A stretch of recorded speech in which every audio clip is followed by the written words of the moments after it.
Hi, Gerhard Bloom here once again with the tyranny and delusions of the social justice movement. So this is something I like to call timely reflections on cultural suicide. According to the New York Times, the phrase female genital mutilation should not be used. It's culturally loaded, didn't you know? Well, how sensitive. We wouldn't want those who practice this bit of cultural barbarism to feel offended, would we? So as this is happening, we're standing by like dummies as our most basic values erode. Along with the recent flood of Muslim immigrants, we have seen horrors equal to a Stephen King movie acted out in Canada, the United States, and across Europe. And female genital mutilations are happening in Canada. Now, these are rather rare. What is not rare is for loving parents to send their daughters off to have the external genital tissue scraped off with a rusty razor back home. How do I know? Because doctors in Ontario had to perform over 300 corrective surgeries trying to mitigate the worst of these horrors. See the Toronto Star, 21st August 2017 for this report. What does the government do? What does the government of Ontario and Canada do? Nothing. We wouldn't want to risk the imaginary bigotry of Islamophobia. In the United States, where they haven't completely lost their minds, people are arrested. In Canada, we do nothing. And do these girls not deserve our protection?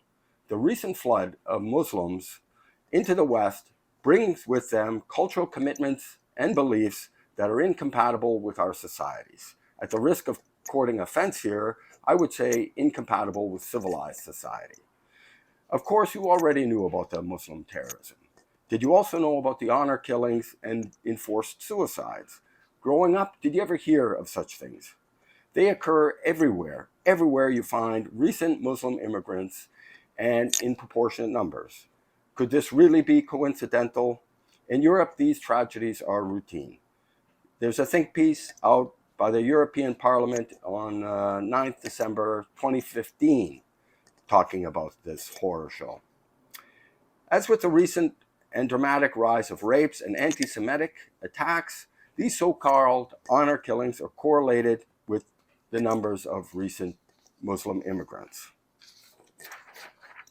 Now, I know you have Muslim friends. I have Muslim friends. They're not terrorists. They don't practice these barbaric acts.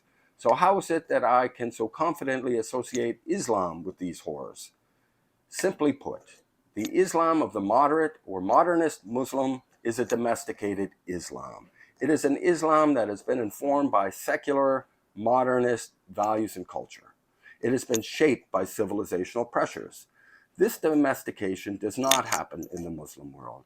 This is also not the Islam most of the world practices. It's an exceptional species. It is not the Islam of Mohammed. Mohammed took a 9-year-old girl as his wife. This is consigning a child to a life of domestic and sexual slavery. A 9-year-old girl. He had sex slaves. He cut off the heads of prisoners. Christianity was spread by speaking to people's hearts and existential needs. Islam was spread by the sword. And no, the Crusades weren't about spreading Christianity.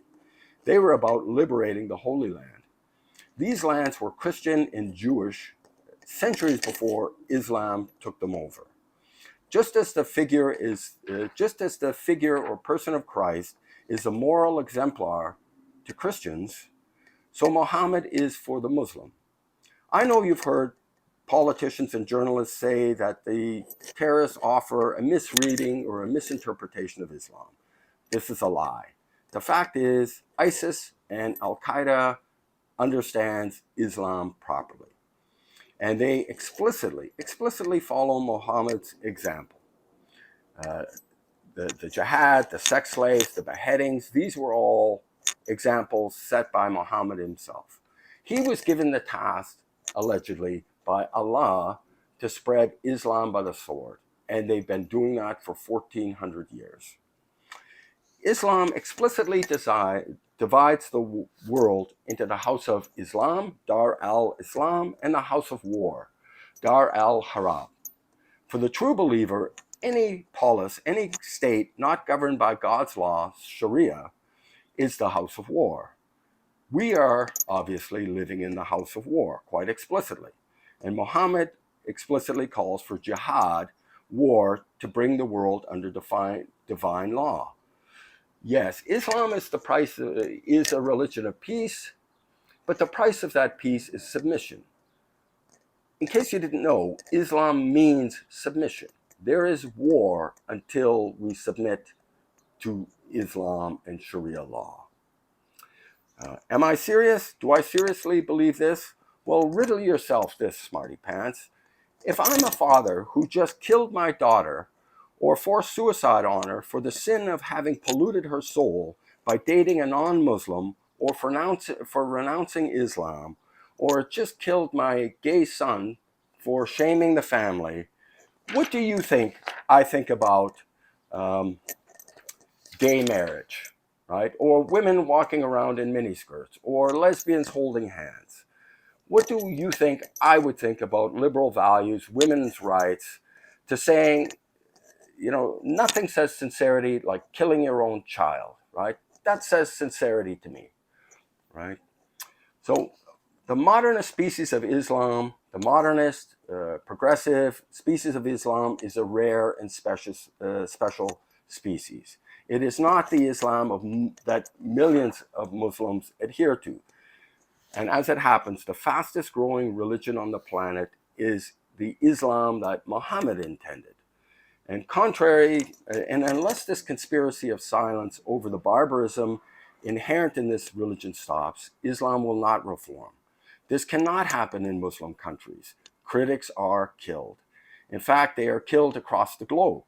You draw a cartoon of Muhammad or dare to show an offensive image, that just might get you killed. So go ahead, call me a bigot if it makes you feel morally superior. I'm the guy on the side of the 9-year-old girl being pawned off to a 60-year-old pedophile. I'm on the side of the young girl whose parents are trying to perform the brutal act of genital mutilation on her. I'm the guy who's on the side of women being gang raped by Muslim thugs who think these women are whores. I'm on the side of the Jew who is fleeing Europe with his family. This is a Europe that promised never again. I'm on the side of any Muslim who wants to renounce their commitment to this barbaric religion and wants to be free, or wants to practice their Islam in a modernist and compatible way with liberal values and freedoms. And a word of caution, please do not assume that you can read the conscience of your fellow human being. A woman dressed like the very angel of death might just be somebody as eager to escape this garb as you are to see her renounce it. She may very well have been forced into it. The Islam, as you see the world, should be free of this hatred. We need to judge people on the basis of their character and their actions. And you can't tell at a glance whether this Muslim believer is a radical, moderate, or somewhere in between. There are truly wonderful Muslim people out there. I have several Muslim friends, and a couple of whom dropped very favorable reviews of my book, Deconstructing Justice. So I do hope you'll read the book for a much lengthier discussion of this and other issues, and hopefully you enjoyed the podcast or the YouTube video. Thank you so much. Bye-bye.